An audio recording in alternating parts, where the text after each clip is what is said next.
महात्मा बुद्ध के उपदेश, विचार व कहानियों से जीवन में सकारात्मक बदलाव आते हैं। बुद्ध कहते हैं कि बुद्ध बनने के लिए मेरे विचारों को सुनो और अपने जरूरत के अनुसार रूपांतरित कर अनुसरण करो। महात्मा गौतम बुद्ध को बौद्ध धर्म का संस्थापक कहा जाता है। उन्होंने वर्षों बोध गया के बोधि वृक्ष के नीचे बैठकर तपस्या की और इसके बाद उन्हें दिव्य ज्ञान की प्राप्ति हुई। बुद्ध ने अपने विचारों और उपदेशों से पूरे संसार को शांति और अहिंसा का मार्ग दिखाया।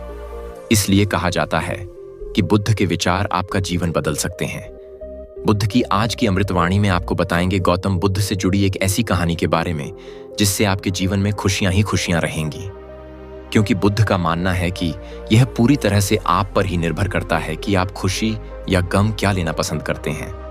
एक बार बुद्ध एक गांव से गुजर रहे थे, लेकिन उस गांव में लोगों के बीच गौतम बुद्ध को लेकर गलत धारणा थी, जिस कारण वो बुद्ध को अपना दुश्मन मानते थे।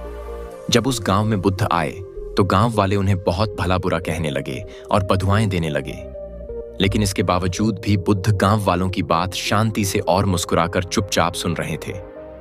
गांव वालों ने देखा कि उनकी बातों का बुद्ध पर कोई असर नहीं हो रहा है और वे विनम्रता से उनकी बातें सुन रहे हैं। गांव वाले जब बोलते बोलते थक गए तो आखिर में बुद्ध ने कहा कि यदि आप सभी की बातें समाप्त हो गई हो तो मैं अब प्रस्थान करूं। बुद्ध की बात सुनकर गांव वाले हैरान रह गए, लेकिन उस भीड़ में एक व्यक्ति ने बुद्ध से कहा कि हमने तुम्हारी कोई प्रसन्नता नहीं की है, हम तुम्हें बधुआएं दे रहे हैं, क्या तुम्हें इससे कोई फर्क नहीं पड़ता? बुद्ध मुस्कुराते हुए बोले, जाओ, मैं आपकी गालियां या बधुआयों को लेता ही नहीं। आपके द्वारा दी गई गालियों से भला मेरा क्या होगा? जब तक कि मैं आपकी गालियों को स्वीकार ही नहीं करता, इसका कोई परिणाम ही नहीं होगा।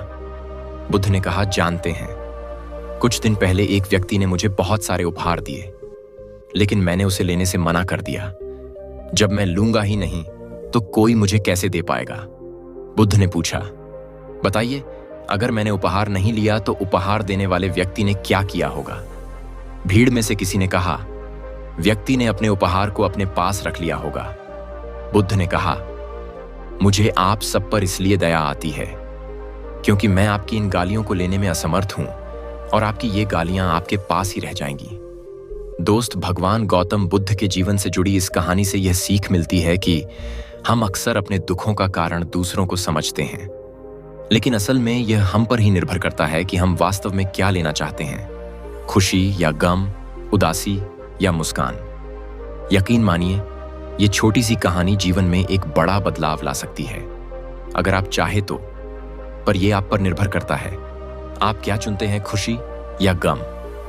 दोस्तों, बुद्ध के इस निर्मम हृदय के लिए एक लाइक तो बनता है, और वीडियो पसंद आई हो तो हमें कमेंट करके जरूर बताएं, और हमारे चैनल पर नए हैं तो हमारे चैनल को सब्सक्राइब कर लें और बेल आइकन दबाना ना भूलें ताकि हमारी वीडियो का नोटिफिकेशन आप तक सबसे पहले पहुंचती रहे।